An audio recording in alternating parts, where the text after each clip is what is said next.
రాష్ట్రంలో ప్రజల గుండెల్లో దివంగత నేత మాజీ CM doctor YS Rajasekhara Reddy చిరస్మరణీయులుగా నిలిచి ఉంటారని వైఎస్సార్ కాంగ్రెస్ పార్టీ నాయకులు పేర్కొన్నారు. కాకినాడ నగరంలోని వైఎస్సార్ కాంగ్రెస్ పార్టీ కార్యాలయంలో పార్టీ నగర అధ్యక్షురాలు సుంకర శివప్రసన్న సాగర్ అధ్యక్షతన దివంగత నేత మాజీ ముఖ్యమంత్రి డాక్టర్ వైఎస్ రాజశేఖర రెడ్డి వర్ధంతి కార్యక్రమం జరిగింది. ఈ కార్యక్రమంలో మాజీ ఎమ్మెల్యే ద్వారంపూడి చంద్రశేఖర్ రెడ్డి, కూడా మాజీ చైర్పర్సన్ రాగిరెడ్డి చంద్రకళ దీప్తిలతో పాటు పార్టీ శ్రేణులు పెద్ద సంఖ్యలో పాల్గొని వైఎస్సార్ చిత్రపటానికి పూలమాలలు వేసి ఘన నివాళులర్పించారు. ఈ సందర్భంగా పార్టీ నగర అధ్యక్షురాలు సుంకర శివప్రసన్న, కూడా మాజీ చైర్పర్సన్ రాగిరెడ్డి చంద్రకళ దీప్తులు మాట్లాడుతూ డాక్టర్ వైఎస్ రాజశేఖర రెడ్డి ప్రజల హృదయాల్లో చిరస్మరణీయంగా నిలిచి ఉంటారని అన్నారు. ఈ కార్యక్రమంలో వైకాపా నాయకులు సుంకర విద్యాసాగర్, రావూరు వెంకటేశ్వరరావు, సుధాకర్, మాజీ కార్పొరేటర్లు, వైసీపీ నాయకులు, కార్యకర్తలు పాల్గొన్నారు. రాజశేఖర రెడ్డి గారు ప్రతి పేదవాడి గుండె చప్పుడు అని చెప్పొచ్చు. ఎందుకంటే ఏ సమస్య ఉన్నా, ఏ ఇబ్బంది ఉన్నా ప్రజల పక్షాన్ని నిలబడి ప్రజల కోసం పోరాటం చేసిన వ్యక్తి అనడం కన్నా శక్తి అనడం బెస్ట్ అనుకుంటున్నాను. ఎందుకంటే ఆ శక్తి ప్రజల పక్షాన ఉండి నిలబడి పనిచేసిన శక్తి రాజశేఖర రెడ్డి గారు.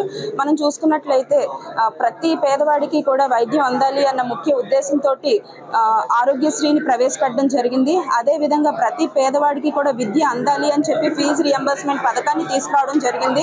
అదేవిధంగా డ్వాక్రా అక్క చెల్లెమ్మలకు పావుల వడ్డీ రుణాన్ని కూడా తీసుకురావడం మన రాజశేఖర రెడ్డి గారు చేశారు. సో ప్రజలకు ఏ ఇబ్బంది ఉన్నా, ఏ కష్టం ఉన్నా, ఏ సమస్య ఉన్నా నేనున్నాను అని నిలబడిన శక్తి రాజశేఖర రెడ్డి గారు. మరి అటువంటి రాజశేఖర రెడ్డి గారు ప్రతి ఒక్కరికి కూడా ఆదర్శంగా తీసుకోవాలి. ప్రతి ఒక్కళ్ళు కూడా రాజశేఖర రెడ్డి గారి బాటలో నడవాలని చెప్పి ప్రతి ఒక్కరికి కూడా తెలియజేసుకుంటూ ఈ రోజు ఈ కార్యక్రమానికి విచ్చేసిన మన ఎమ్మెల్యే ద్వారంపూడి చంద్రశేఖర్ రెడ్డి గారికి, అదేవిధంగా మన నాయకులందరికీ కూడా పేరు పేరున ధన్యవాదాలు, కృతజ్ఞతలు తెలియజేసుకుంటూ, మనకి తెలుసు మనిషి మరణించిన తర్వాత కూడా జీవించే విధంగా కొంతమంది ఉంటారు.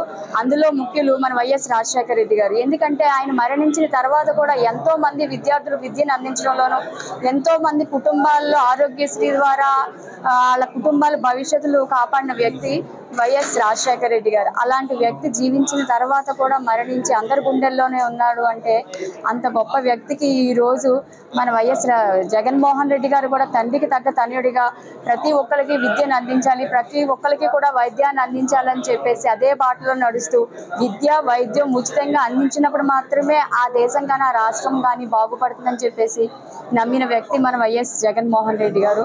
ఈరోజు చూసుకుంటే ప్రతి ఒక్కళ్ళు కూడా మన వైఎస్ రాజశేఖర రెడ్డి గారి యొక్క అడుగుజాడల్లో నడుస్తూ ఆయన యొక్క ఏ విధంగా సేవలు చేశారో అదే విధంగా మన ఎమ్మెల్యే ద్వారంపూడి చంద్రశేఖర్ రెడ్డి గారు కానివ్వండి, ప్రతి ఒక్కళ్ళు కూడా అదే విధంగా ఆయన బాటలో నడుస్తూ ఈరోజు సేవలు అందించడం జరుగుతుంది.